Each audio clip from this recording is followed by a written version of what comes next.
see India's startup ecosystem? I think it's wonderful. India is already the economy with is number 3 in the number of unicorns. India is a front runner in 5G. It's a consequence of the right policy on the government side. Well, India is second to none in infrastructure, at least in mobile infrastructure. So take into account that there are only 3 big areas in the world of the size of India. One of them is the speed of rollout. That is challenging because at the end India is a very broad territory, very diverse, difficult to connect one point with the other. So I think that is challenging, but I think that it was extremely successful. Welcome to IMC 2024. I have a very special guest with me right now. He's Mr. Andres Vicente, Head of Market Area, Southeast Asia, Oceania and India at Ericsson. Andres, thank you so much for taking out time. Thank you for the invitation. As I was going through the Ericsson research, I just came to know that Ericsson was the first telecom company to make in India in 1994. Yeah. So how has the journey been so far, and where does India stand in your list right now? Well, in reality, our journey began in 1903. Oh. Is when we came to India. And 30 years ago, in 1994, we started to manufacture here. To be honest, I think that was a brilliant decision. India has been the fastest market in rollout 5G. In only 22 months, India has been able to roll out 500,000 base stations. That will not be possible without manufacturing here. Mm-hmm. I think that was a brilliant decision. Since you have been working so long in India, what do you have to say about the policies that Indian government has been following with regard to telecom space? Well, I think that the current outcome, where India is a front runner in 5G, is a consequence of the right policy on the government side. I think that for this to happen, several decisions need to be made. One of them was effective spectrum allocation. So mobile infrastructure is driven by spectrum, and that is critical. Then the second thing was full support to the industry. So well-defined strategy. So the government has defined that want to be a front runner in 5G, but they want to lead 6G. Yeah. And that is something big. Huh? Mm-hmm. So now that we want to lead 6G, how is India placed as far as the infrastructure is concerned?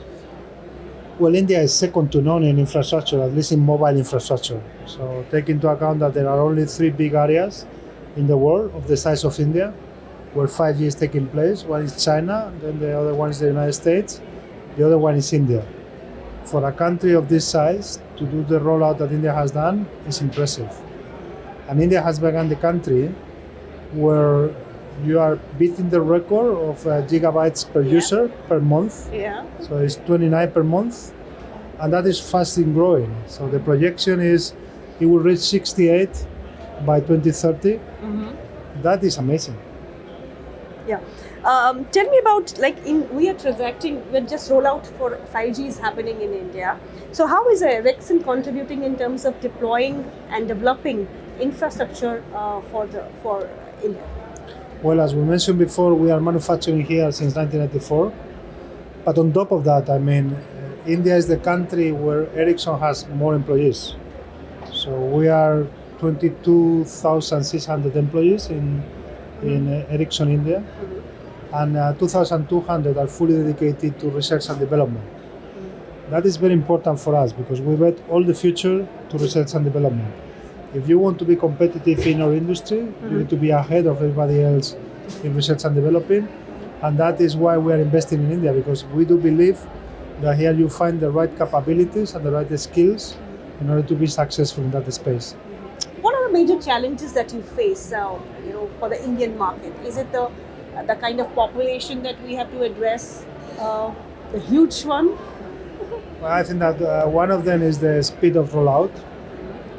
That is challenging because at the end India is a very broad territory, very diverse, difficult to connect one point with the other. So I think that is challenging, but I think that it was extremely successful.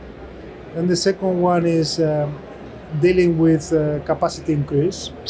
So at the end usage is growing really, really fast, and you need to deal with it. Then new use cases are coming into this space. I mean, you can connect your household or your business through fixed line or through wireless access. And in India, wireless access is growing really, really fast. There is already 6 million households connected through fixed wireless access, and that is going to grow up to 100 million from here to 2030. That brings a lot of capacity. I mean, if a single user uses 29 gigabytes per month, a household or a business use an average of 250 to 300 gigabytes per month. Dealing with that capacity increase at the same time that you roll out new network, that is an impressive operational challenge. Any expansion plans that you have for India? Yeah, in fact, today we announced that we are increasing our R&D capabilities. I was mentioning that we already have 2,200 people, but the point is the quality of the research and development that we do here is crucial for the future. Okay. Last year we announced that we will position in India our 6-year research and development capabilities. This year we are announcing that we are creating a global accelerator for artificial intelligence in Bangalore. Okay. We only have 3 sites of this nature across the world. One is in Sweden, the other one is in the United States, and the third one is in India.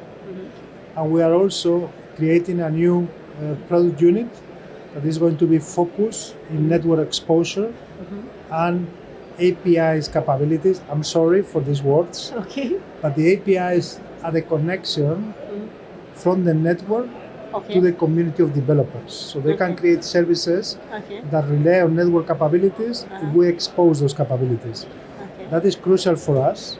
And the new research and development unit will be based in India. Ericsson is very closely working with all the service providers in India. Rural connectivity is one of the issues that we have been facing. So what is Ericsson's initiatives on that front? Now, this is what I was mentioning. I mean, mobile network deployment is much faster than fixed. Being able to reach 90% coverage of population in only 22 months is amazing.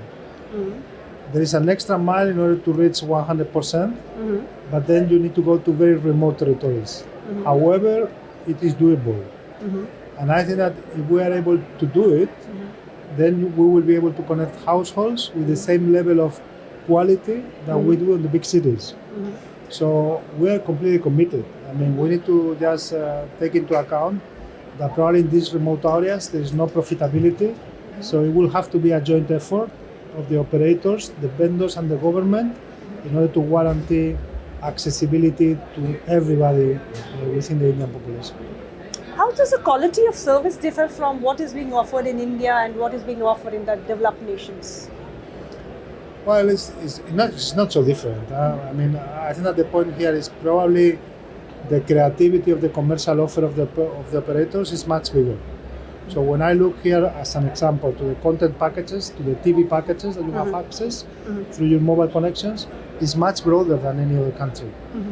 Might be triggered because commuting in India takes longer, and then maybe it's a good moment in order to view your favorite series or whatever. It might be, but it's not so different. Here it's only more intense. I mean, if you translate what does 29 gigabytes suppose versus the average in the world, which is below 20, that means 2 more hours of video per user.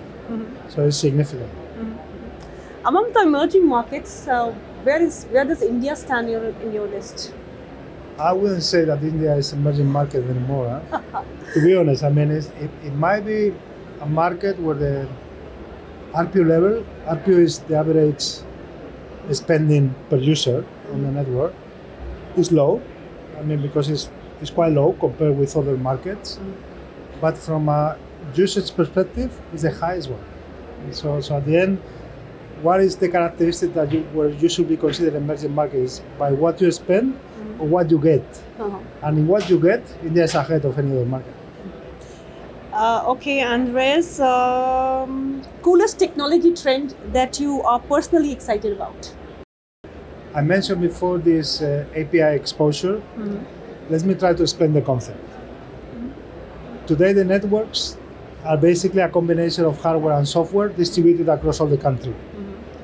Now that concept is evolving into pure software, and that software can be accessible from third parties. Okay. So I can create software that is connected directly to the network. Okay. And by calling the network, I can invoke some capabilities like low latency. Low latency is the time that the network will take to respond to any request. Okay. If you want to build something like autonomous car, so cars without drivers, you need that the network should be faster than the human brain on the reactions. I think that is amazing. I think that will bring a lot of progress to our lives.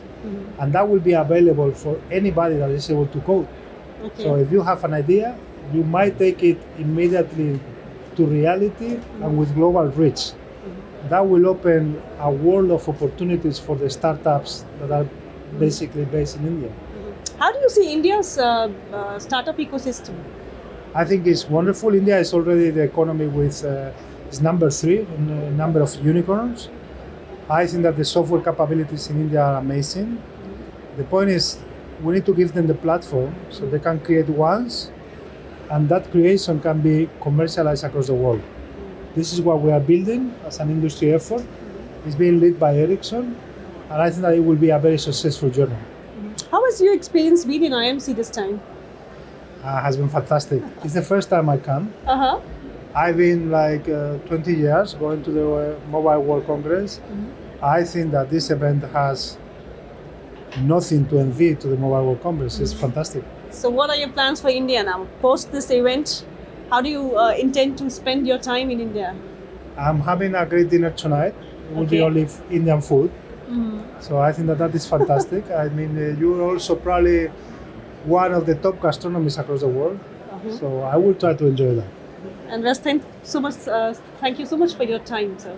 My It was pleasure. a pleasure speaking with you. Thank you very much. Thank you.